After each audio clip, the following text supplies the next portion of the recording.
Hi, everyone. Mitch from Pick Dawgz here with Chris and Ron. Week 8 of the college football season. It's been a crazy season so far, but it still seems like a lot of craziness left to go ahead of us as we get deeper into conference play this week. Chris, it was another wild one last week, and this week really looks to only get wilder.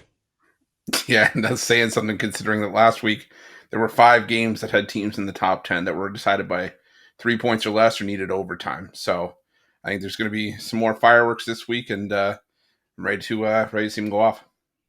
Zany stuff, Ron. You're very zany. I think this week 8 card, a lot of good games in the early window, the 12 o'clock Eastern, 3:30 Eastern, not so much in the late games, but I'm ready to go. Usually the early games are a little bit tougher for me to handicap, but I see some good value for this early card. Definitely a lot of value on the board, and we see that with a lot of undefeated teams still at this point in the season, and some teams that still yet to really be tested. But sometimes those times when you think they're not being tested, oh, that's when they're tested. Anyways, let's get right into it. We've got our first game, and it all happens on a weeknight as Oregon takes on Purdue. Oregon in a letdown spot here, coming off of that big Ohio State win. And then Purdue looking like a totally different team last week against Illinois, putting Brown in at quarterback, a guy that actually throws the ball when he's in the pocket instead of looking around and looking around and looking around, trying to make a decision like he's got all day. 18-26, 297 yards for three touchdowns in a game that, boy, it was a coin flip right down to the end. Chris, what are you thinking in this one? Yeah, I'm just trying to figure out which Purdue team is going to show up here. Is it going to be the team from the second half of that game, or the one that got shellacked in the previous 3 weeks? I'm inclined to think that maybe Purdue puts up a little bit of a fight here. Like you said, letdown spot for Oregon. But the sign of 27 almost feels pretty close to what I think could end up happening here. I'm going to take a shot with Purdue for the backdoor cover, but yeah, not when I'm rushing to bet. There are better options on Friday's card. Ron? Yeah, Ducks covered as a small dog last week with the outright win, but haven't been the best in the big favorite role this year. And this is a clear letdown spot, like you mentioned. So I'm just not in love with laying this many points, especially with Purdue coming off its best performance of the season.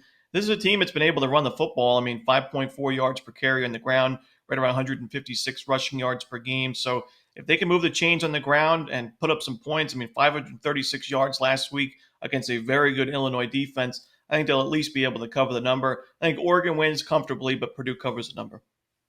Yeah, I like Purdue in this one, plus the points as well. Oregon favored by 20 or more 3 times this season. Haven't even gotten a whiff of a cover in any of those games. And I don't think they get a whiff of a cover here. I think they are ripe for an upset here, but at Outson certainly is a big ask. But I think Purdue playing with a little kick in their step, or however you say it, kind of, looking like a team with the same colors as them. Vandy, a little bit more confidence last week against Illinois, and I think they're coming with some confidence in this one. I like Purdue. I think this one is way closer than people think. For our next game, we head to the Big 12, where BYU takes on Oklahoma State, and BYU has been disrespected all season long, especially by our own Ron Romanelli. But the thing is that here they come in as one of their biggest favorites. We've seen them all season long. Is I don't know, the Cowpoke a little out of favor right now, Ron? Yeah, I'm going to disrespect them one more time. Give me the points of Oklahoma State. I just think BYU's overvalued at this point, laying almost 10 points. This is a good team. I don't think they're a great team. I don't think they're a contender in the Big 12 or in the national conversation. Oklahoma State, miserable defensively. We know that. They have not been able to stop the run. Not much better against the pass, but they're still right around, I would say, 50th, 60th in pass efficiency defense. I think they make a few plays offensively to keep this game close. I think it could be a higher scoring contest. This total looks pretty low at 55.5. So I'll lean towards the over, but give me the points with the Cowboys. I just think we're getting way too much value. Sounds like Ron thinks BYU is a playoff team, and I'm not so sure I can go that far this early in the season, but I think that the Cougars definitely have shown some moxie, and I think that they show some I think they're there's a scrappy bunch, and I think that they really leave it all out on the field in this one. The thing is that they've been playing with a chip on their shoulder, and these games at home are pretty tough. I got to say, people underestimate just how tough this BYU crowd is. but it is tough. And of course, it's also playing in altitude. The issue here for Oklahoma State, and this is me and Ruffalo talk about this on the live show in the morning all the time. If you have three quarterbacks, you really have none. And I think that's the problem here with Oklahoma State. I think they just have big problems. And with the running game just not coming through for them at all like they expected coming into the year. I mean, they were seen to have one of the top 5 running games in the nation, and they're nowhere close to that. I'm going to roll with the Cougs to keep it going. Chris? Yeah, the closest games that BYU have had this season have been on the road, but you go into Provo, and this has been a completely different BYU team. I mean, 41-19 winners over Arizona, 38-9 over Kansas State. So this is, I think, a BYU team that's at least garnered my respect. And Oklahoma State, I have to wonder if the quit alarm is going to sound in the next couple weeks. It just kind of looks like this team's just running out of guts, and I think that BYU puts the boots to him here in Utah. So give me BYU in this one. Next up, we head to Louisville, to L&N Federal Credit Union Stadium, formerly Papa John Stadium. But the thing is that Miami has not played well at Louisville. We've got Miami top 10 ranked taking on Louisville in this one. Miami 4.5 point road favorite. The line actually on the move towards Miami's favor in this one. The Canes having a week off since that heart attack game at Cal, which came off the same thing, at home against Virginia Tech. The Canes have played 2, just miracle comeback wins in a row. You don't want to be in that position 3 times in a row, especially on the road in this one at Louisville. For me, it's like I'm a Canes fan and I'm a realist. And, I think that I like the Canes this year. I think they have a ton of talent. I think that their defensive line getting Bain back, we clearly saw that against Cal, especially in the second half, just what an impact this guy is. He's the defensive captain. He is the straw that stirs the drink. And all those wins that they strung together were without him. And so the pass rush and the defensive line only going to get better. But the thing is that Louisville always plays Miami tough. They just always do. I expect them to play tough in this one. I'll take the points here at Louisville. I think if Miami's lucky if they can scrape out another win. They do have a great kicker. They might need him now. Chris? Yeah, I'm going to take the over here. I'm expecting a track meet in this one. Cam Ward, maybe it's out of necessity from playing from behind against Cal, but and in that battle against Virginia Tech, but 343 or more passing yards in each of his last 4 games. Hasn't been a game where he hasn't since the month of September where he's hasn't thrown for at least 300 yards in a game. So I expect him to do some damage here against Louisville's pass defense, but Miami's pass defense has given up around 60 passing yards more per game over the last 3 compared to their season-long numbers. So that pass defense is getting picked apart, and I think Tyler Shugg can do some damage as well. I like this game to get closer to 65 or even upwards towards the 70s, so I'm taking the over here. All right. Yeah, well, I've been fading Miami the last 3 weeks and 2-1 in those games, but I'm going to back the Canes in this one. I think we're getting a great price with Miami coming off the bye week. You got Louisville playing in their 4th, 5th straight game, and I just haven't been overly impressed with this Cardinals offense. I think the run game's strong, but you're facing a Miami defense that's only given up 90 rushing yards per game and 3.3 yards per carry. I think Miami's defense has a solid day. It was a little bit concerning, their performance against Virginia Tech and Cal, not necessarily great teams offensively, giving up those points. But I also think when you look at Miami's matchups in those games, they face Cal, who's right now ranked in the top 5 in terms of pass efficiency defense, and Virginia Tech, who's ranked 37th. Now you face Louisville, who's ranked 99th in the country in pass efficiency defense. I think Miami throws the ball all day in this game, adds a few big plays on the ground. And I like Miami in a blowout in this one on the road. Well, from your mouth to God's ears. We go to the next one, and in this one we go to the other leader in the ACC. That's Clemson, who has just the 1 loss on the season, not a conference loss, so that one to Georgia, taking on Virginia. Ironically, Virginia played Louisville last week. Now they play Clemson and Miami, respectively. Chris? Yeah, for me, if it ain't broke, don't fix them. Until this Clemson offense shows me any signs of letting down, I'm going to keep rolling with them here. I like Virginia, but they haven't really been tested like to a team of Clemson's caliber up to this point. They have played some decent teams like Louisville. They got the cover in that game. But, Boston College, Coastal Carolina, Maryland, Wake. Yeah, I think this one's, all Clemson. Clemson has, run roughshod offensively in the last few weeks, and I think they keep doing it here. I'm going to go with Clemson laying the big number. I'm going to roll with the over in this game. I think Clemson's offense has been unreal, and they have a pretty good matchup here against a Virginia defense ranked 86th in pass efficiency defense. Also, the Cavs recently in the game against Louisville giving up quite a bit of rushing yards. So I think Clemson picks their number again offensively, but I also think Virginia can add a few scores themselves.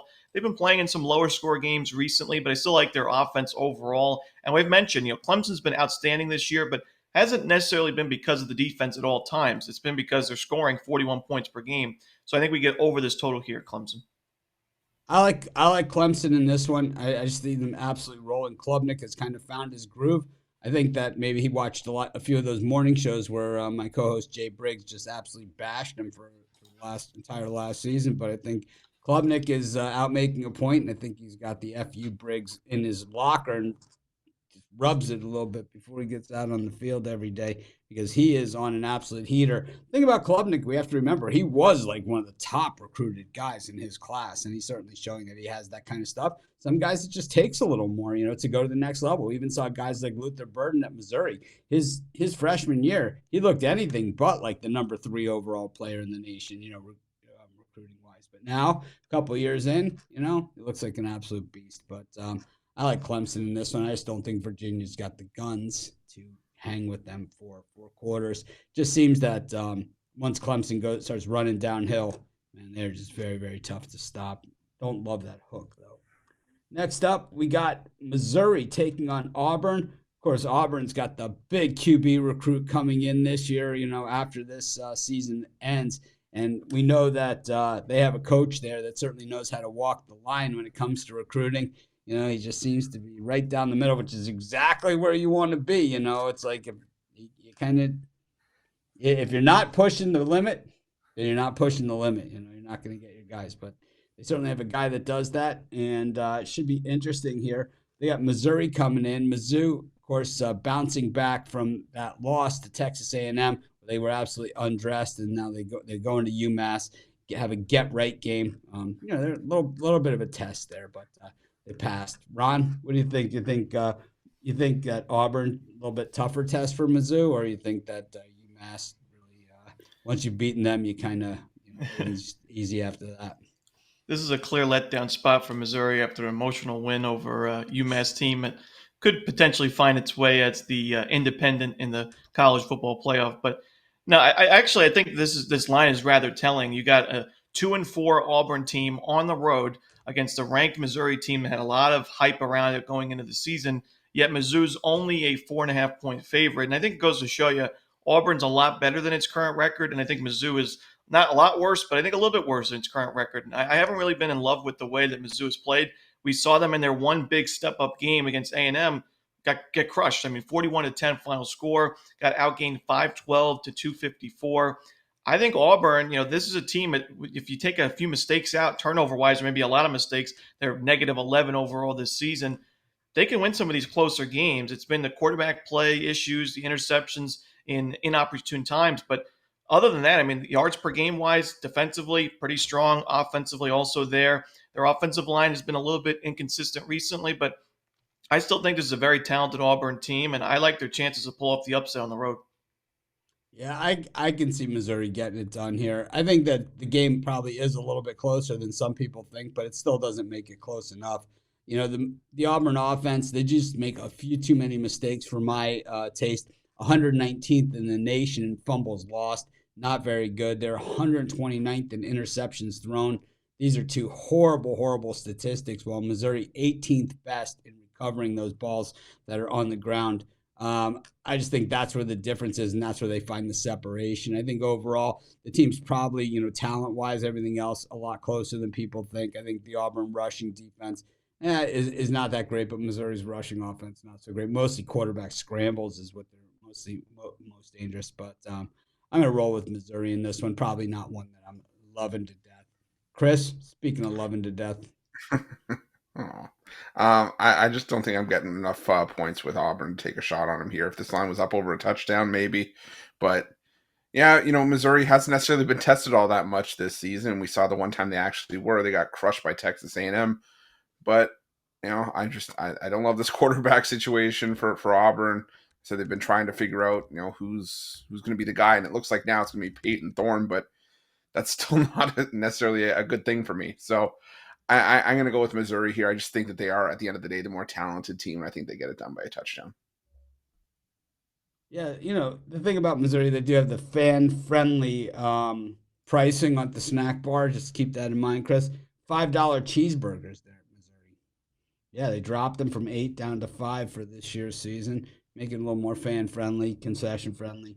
Bottled soda down to $2. Bottled water just $2, and the popcorn $2. Looks Down like I'm from taking a 5. trip to Columbia. Yep. It just got better for the food and beverage at Mizzou. Anyways, we move on. We've got Indiana taking on Nebraska. Interesting matchup here. I think Indiana, one of these teams that's been good, but I don't know if they've been all that good, at least not in my book. The game against Northwestern, I had Northwestern, so it kind of left a little bit of a mark there on me when they decided to go for it on 4th down instead of kick the field goal and just win the game and not cover. Decided to throw one down, catch it at the 4-yard line, and then punched it in on me. Meanwhile, Nebraska certainly improved, and I think that in this particular game, we start to see exactly where Rule is with this program. This is his barometer game, right? He's had some opportunities here. He had the win over Rutgers. He's got the win over Purdue, lost to Illinois by 7. That was the night game. The easy win over Colorado. But the thing is, this is kind of his big chance. And for Indiana to get to a 7-0 mark, boy, that is just really a reach here. I don't know who wins this game, but I think 6.5 just too many. I think this is a 2-3 point game max. I'm going to take the points with the Huskers. Chris? Yeah, I've been on Indiana the entire way, and I'm not going to hop off now. I love me some Kurt Signetti. Coach doesn't take his foot off the gas. And I do like the direction that Nebraska is headed in. I will say that. But like you said, this is a big test for Matt Rule to see where he is with this Nebraska team. But I just think Indiana, too much here. I think Indiana, a team definitely on the right track to potentially challenge for definitely a spot in the Big Ten title game. So give me Indiana. I'm going to lay the points here. I think they win by double digits. Ron? Yeah, Chris loves his Kurt Signetti, but he also loves his square favorites. I got to go with the dog here in Nebraska. I just think, when you look at Indiana, their schedule, strength of schedule, this is the toughest game they played this season. I mean, they played FIU, Western Illinois, at UCLA. You know my opinions on that team. Charlotte, Maryland, maybe, at Northwestern. Doesn't really tell us much. I think Nebraska's defense, definitely the toughest they've faced. Give me the Huskers. Yep, I'm with you there, and I also think that that Nebraska run defense is going to tell us the story of who's going to cover in this game. Next game, we head to Rocky Top, Tennessee, where last week we gave out the Gators on this show. I think it was Ron and I that both gave them out. I'm not sure who Chris had, but I don't think it was the Gators. But anyways, we both had the Gators, and I took a lot of heat from you guys in the YouTube comments all week on that, man. You guys just absolutely beat me to a pulp.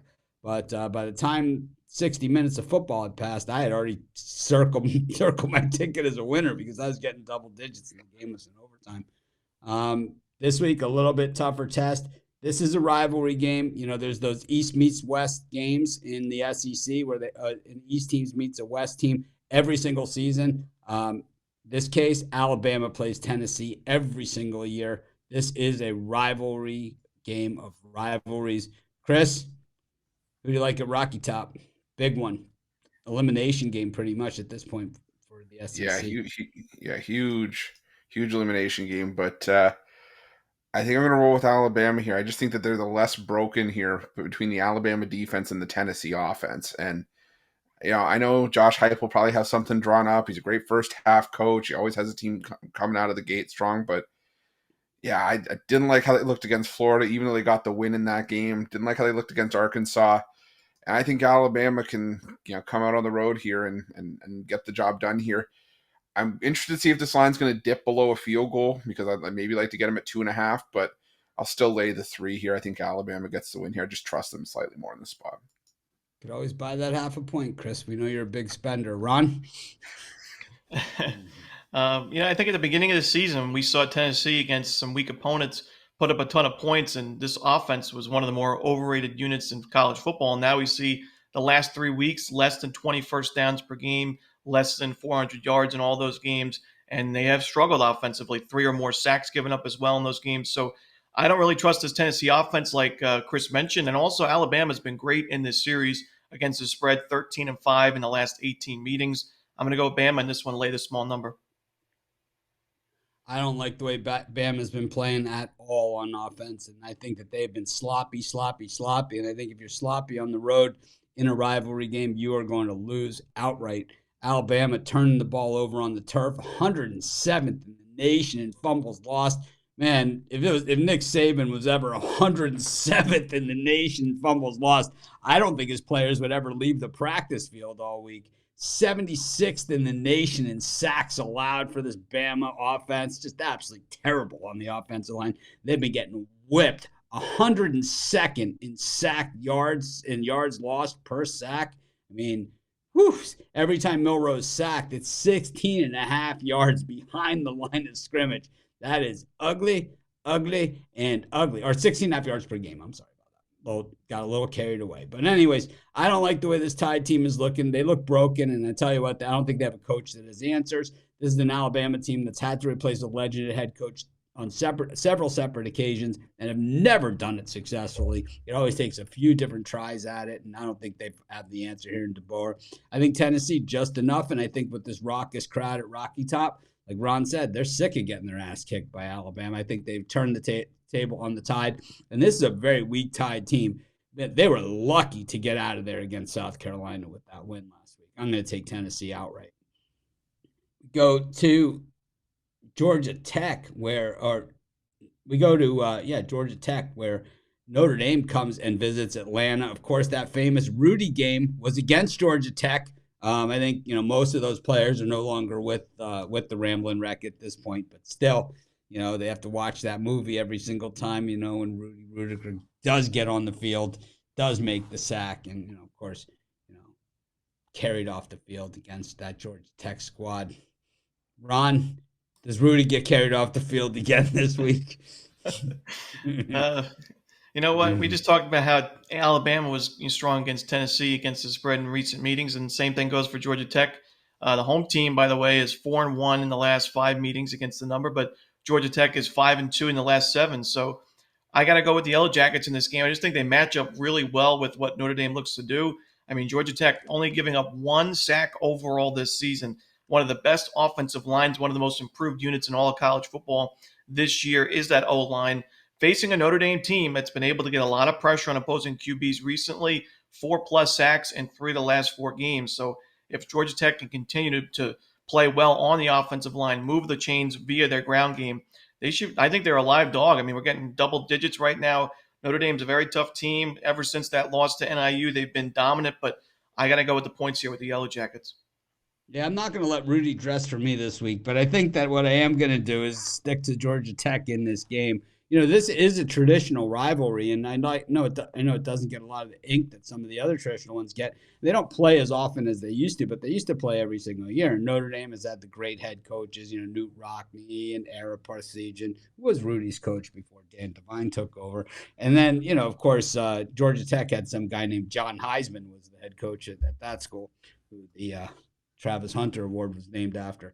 But the thing is that I think in this particular matchup, Georgia Tech, the last time these two teams played, it was 55-0 Irish, and I don't think they let that happen to them. I like Georgia Tech. We're getting 11.5 points in this thing against Notre Dame. Taking Georgia Tech all day. Notre Dame's been dressing it up. They've been my pick of the week twice this season, not this week. Yeah, I'm going to take Georgia Tech as well. I think, like I said, they think they match up really well with what Notre Dame wants to do here. Notre Dame, they like to run the football, 16th in the country in rushing offense, but this is a top 25 Georgia Tech rush defense. And like Ron said, I think they're live here as well. Since the start of 2022, Georgia Tech, 5 outright wins, is a double-digit dog, most of any team. So I'll take a shot with Georgia Tech, sprinkle a little bit on the money line as well. It's the most beautiful thing these eyes have ever seen. We go to Illinois, where the Fighting Illini take on Michigan. The odd thing about the Illinois-Michigan game is this. Illinois considers Michigan a rivalry, but Michigan does not consider Illinois a rivalry. It's one of those one-sided rivalries, kind of like the UCF-UConn rivalry under when Diaco decided to have a trophy made for the game, and UCF threw it in the garbage after they were handed the trophy. They're like, this is not our rival. Of course, that's when they had to try 10% harder than everybody else too, and the red zone started 22-yard line. Different story for a different video. I don't know. Illinois coming off that gutsy win there over Purdue. I think they were a little shocked as to what happened in that game. They were way up in that game and a gigantic favorite, and they kind of let it slip away from them. I think Michigan, has some big troubles this season. I think, they were able to escape against Minnesota on a horrible call. But we saw last week against Washington, they got absolutely handled. And I think Illinois has what it takes, too, to smash them around. I think getting just 3 points with Illinois tells you everything you need to know. I'm going to take the Fighting Illini in this one. I'm going to take the field goal. I don't think we need it. Chris? I'm going to take the over here. I think that Illinois can put some points up on this Michigan defense that I think is still just not what it was last season, just still wildly overrated. And what Illinois wants to do is air the ball out. They want to pass it. And Michigan's pass defense, 114th in passing yards allowed per game. So I think that Illinois can find their points here.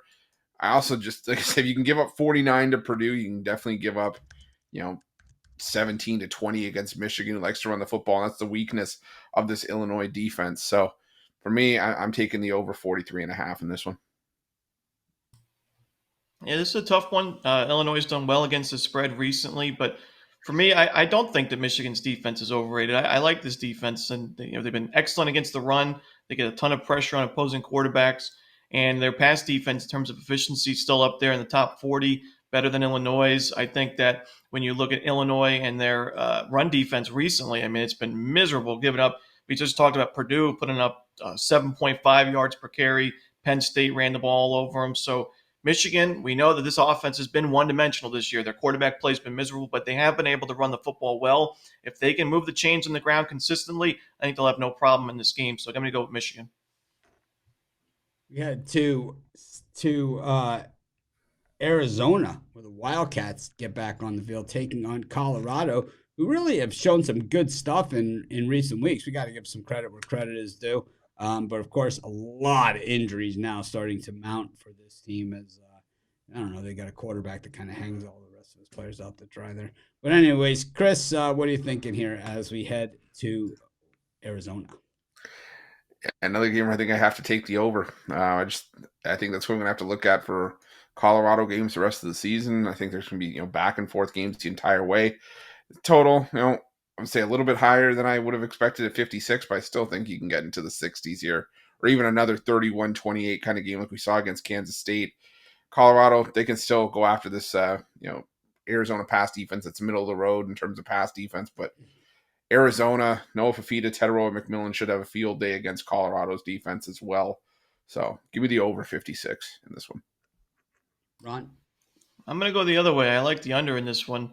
Colorado, we know that their offense has been one-dimensional. They had a miserable day on the ground last week, and their offensive line's given up a combined 16 sacks the last 3 games. I think that's an issue. Sure, very efficient passing game, but Arizona's secondary, I think it's underrated. I think it was fine against BYU. Really, that wasn't the issue that they got crushed. It was many other things, including Fafita, who really struggled in that one. It was one of his worst performances at the college level, and Arizona's offense just did not look great.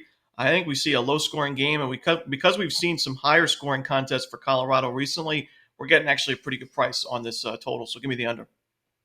Yeah, normally when, in these type of games, especially at the college level, it is a win as a team, lose as a team, and, you don't try to point fingers and assign blame. So we're not going to point fingers and assign blame to Shiloh Sanders, who was absolutely undressed in that last game. Probably was his fault that they lost outright in that one. You want to talk about a few plays that make a difference in a game that came down to just a few plays. It was Shiloh Sanders who did not make those plays and was pretty much looked like amateur hour out there. Probably maybe would have been better off at his FCS job that he used to have. But the thing is that, this week up against Arizona, Brennan, in from, San Jose State, taking over the Wildcats.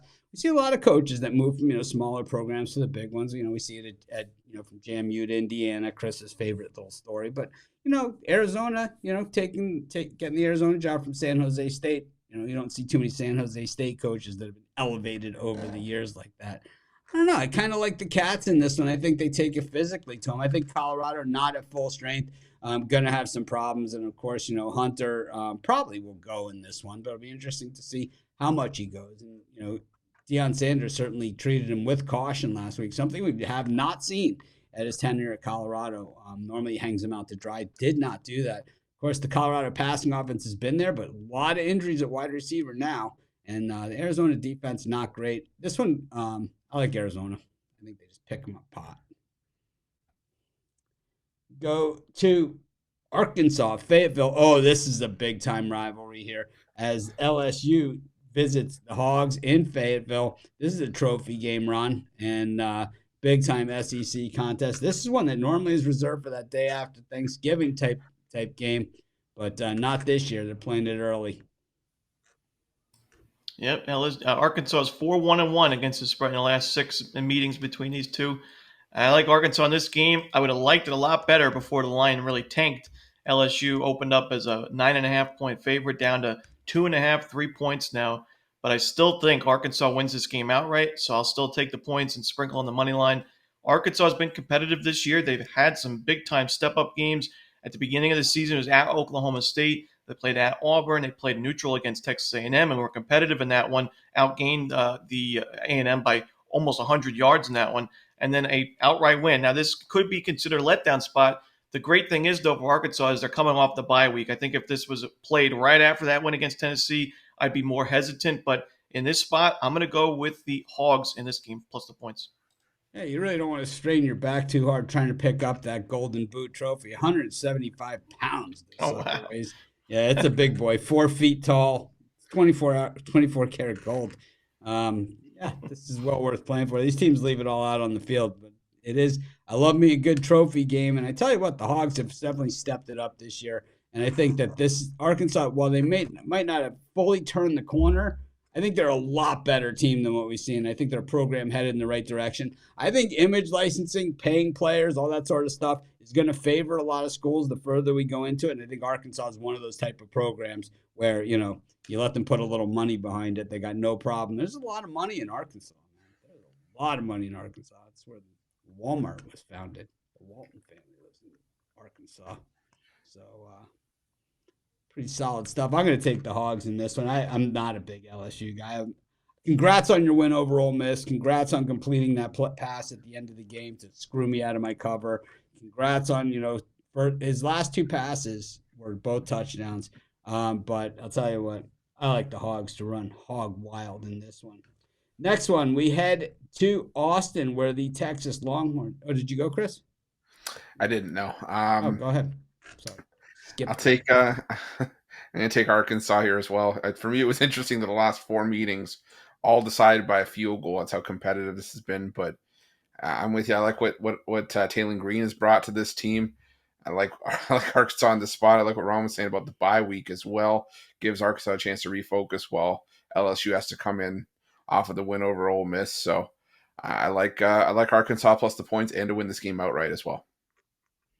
Next up, we head to Austin where the Texas Longhorns take on the Georgia Bulldogs. Texas laying 3.5 in this thing. Pretty big number, but at the same time, Georgia has not really looked all that dominant this season. I got to say, of all the teams that I thought were going to be really off the chart good, Georgia probably in that list of disappointing teams. I expected Alabama to take a big step back, but I did not expect Georgia to take this big of a step back. But we see this with great programs and great teams. It's just attrition because, especially with the transfer portal, they might have these massive recruiting classes, but if guys don't get on the field, they transfer. And I think that's what Georgia has seen. They've lost a lot of players to other teams. The guys that they brought in have not exactly panned out. I don't think Etienne is nearly the player that they hoped that he would be. We have not seen him really create that open space. And Colby Young, well, we talked about it last week. But the thing is, I think, as much as I think Steve Sarkisian is a lousy, overrated coach who has never really won anything anywhere, I think this is a spot where, he catches Georgia just at the right time. I don't think the Bulldogs have what it takes to fire back at this Horns offense, and I think Texas does enough. And I think, Georgia's best and only chance in this game is to win the turnover battle. If they don't, significantly win the turnover battle, they're going to have trouble. Texas does not have a good nose for the football when it comes to recovering fumbles. The bottom of the nation in that statistic. And, of course, when it comes to putting the ball in the turf, well, Steve Sarkisian's teams just happen to always be really good at really fumbling a ton. But that's Georgia's best chance is to a defensive touchdown, a scoop and score, any of those type of things. Outside of that, it could be a very long day for the Dogs. Chris? Yeah, I'm leaning towards Texas here as well. Just this Georgia rush offense, just not what it's been in past seasons. Haven't been as effective, and Texas has been rock solid on the defensive side of the ball this season. Third in total defense, top 25 against the rush, top 5 against the pass. So, like you said, I think Georgia has to get a pick six or a turnover into a score to really turn the tide here. But I just think Texas, I think it's just going to be too much here. I think they win this one by 4 to 7 points. So one score game, but I still think they get the cover here. Ron? I'm going over the total in this one. Georgia's defense just hasn't been anywhere near as dominant as we're used to seeing. It's one thing to give up 41 points to Alabama. It's another to give up 31 to Mississippi State. I think Texas scores at will, but I also, when you look at this Texas team, and very impressive start to the year, but look at their matchups. Which offense that they faced is dominant or a big test going into this game? Colorado State, Michigan, UTSA, ULM, Mississippi State, and Oklahoma. None of those offenses even close, in my opinion, to Georgia. So I think Georgia still puts up a fight here offensively, similar to what we saw against Clemson at the very beginning of the season. So give me the over here in Georgia, Texas. ULM's a freaking beast, man. I don't know what game you're watching. But... Anyways, we go to our next game. We head to Iowa State, Jack Trice Stadium, where Iowa State takes on UCF. UCF just really disappointing, and Iowa State, I mean, if there was a team that could go undefeated that wouldn't make the playoff, I think this Iowa State team is that, because I don't think anyone could stay awake watching one of the games. They just happen to be one of the more boring teams in the entire nation. I think that they're the type of team that could end with one loss and not get in, and that loss could be in the Big 12 championship game. Really, they are that sad to watch. They have this record. They beat Iowa by a point. They beat West Virginia last week. Baylor, Houston, Arkansas State, North Dakota. I mean, there's an argument. They leave it open for the argument. Chris, what do you think? Yeah, I'm leaning towards Iowa State here. Like you said, their games can be really ugly and not cases you want to sit there and watch the whole thing up. But I think UCF's quit. I think they're just over it. I'm just counting down the days. I think Iowa State, 6-0 on the year, and pushing to really instill themselves at the top of the Big 12. So I'm going to go with Iowa State. Even when they're not playing pretty, they still find ways to cover. They did against Houston. They shut out Houston. They won 20-0, but still covered the 16. They were 12.5-point favorites against Baylor, won 43-21. So give me Iowa State here. I think they beat up on UCF. I'm going to take the points for UCF, and I'm going to sprinkle on the money line. I do not like Iowa State in this big-time favorite role. They have a couple of blowout wins in the year, but, I mean, the 1-point win over Iowa, closer game against West Virginia wouldn't have covered this number. They even only beat an FCS school by 21-3 final, a solid FCS school. But UCF, for a school that's the most important thing to this school is football. I don't think they're quitting. I think this, it's been a rough stretch for them, but still got plenty of games left, and they still have a very good chance of making a bowl game if they can pull off a couple of upsets like this. I think this is going to be a close game. I mean, I like the fact that UCF has a very strong run defense. Iowa State, at the beginning of the season, looked like they were going to rely on the pass game more, but now recently in conference play, we've seen this team run the ball 45-plus times in 3 of the last 4 games. If UCF can continue to stop the run like they've done, even in their losing streak, they've been able to be good against the run. I think they're going to be very live in this game. The quarterback play has been miserable, but still an offensive line that I think is going to improve as the season goes along, and a run game I'm not ready to give up on. So give me UCF plus the points. I think we got another boring win on our hands. You can't spell ass without UCF.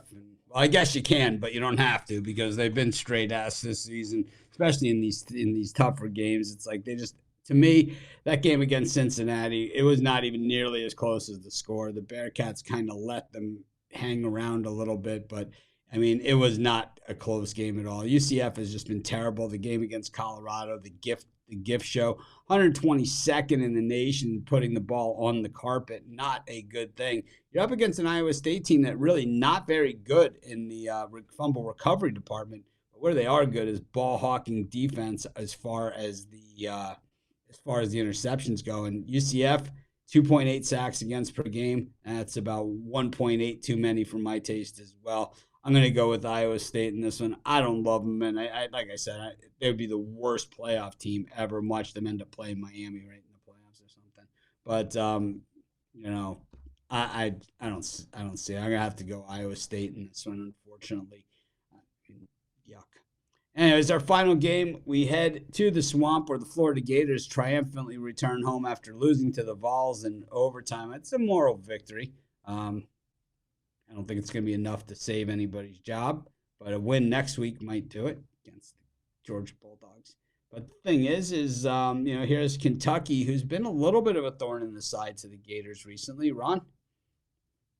Yeah, I think this is a tough spot here for Florida. I think it's a letdown spot after that emotional loss in overtime, a game that, Florida, if they decided to go for two, maybe they find a way to win it. I think it's a spot where I think it's worth the gamble in that situation. So I was surprised that they didn't do it, but they outgained Tennessee. They played well, but I still think, like you mentioned, Kentucky's been very strong against the Gators recently. This is a kind of a rivalry in the SEC, maybe not as big as Florida's other ones, but still a rivalry nonetheless. And I think Kentucky's defense, one of the best in the country. Their offense has been tough to watch at times, but against Florida, I think they'll be able to move the ball. And I look for Kentucky to win this game. I think it's rather telling that now they are favorites on the road in this game. Of course, Graham Mertz out for the season, but Lagway's been, a competitive quarterback. So I still think it's surprising that the Wildcats are favored, but I think it makes sense. You look at Florida's losses, and it's Miami, it's Texas A&M, and Tennessee. Three really good teams, all of which are better than Kentucky. And the thing is, I'm just not sold on this Kentucky team. Vandegrift, certainly not one of my favorites out there, and I think you get a little pressure on him, and he just folds like a lawn chair. We saw Vandy just take him beyond the woodshed last week and pretty much dominate that game. And I think Florida has the defense that they could probably do that to him too. I think just a little too fast. I'm going to take the Gators here for the outright win in the Swamp. 2 bits, 4 bits, 6 bits, $1. Chris, all for the Gators. Stand up and holler. First King fan to ever say that. I'm gonna go with the under in this one. I think Kentucky's gonna be the reason it goes under either way. Either they pull out the defense and bring Florida down to their level, or they struggle offensively so bad that it still flies in under the number. I don't trust Brock Vandegrift to get me over the finish line. I think Kentucky's defense is gonna be what wins in this game if they do. So give me the under between the Gators and the Wildcats.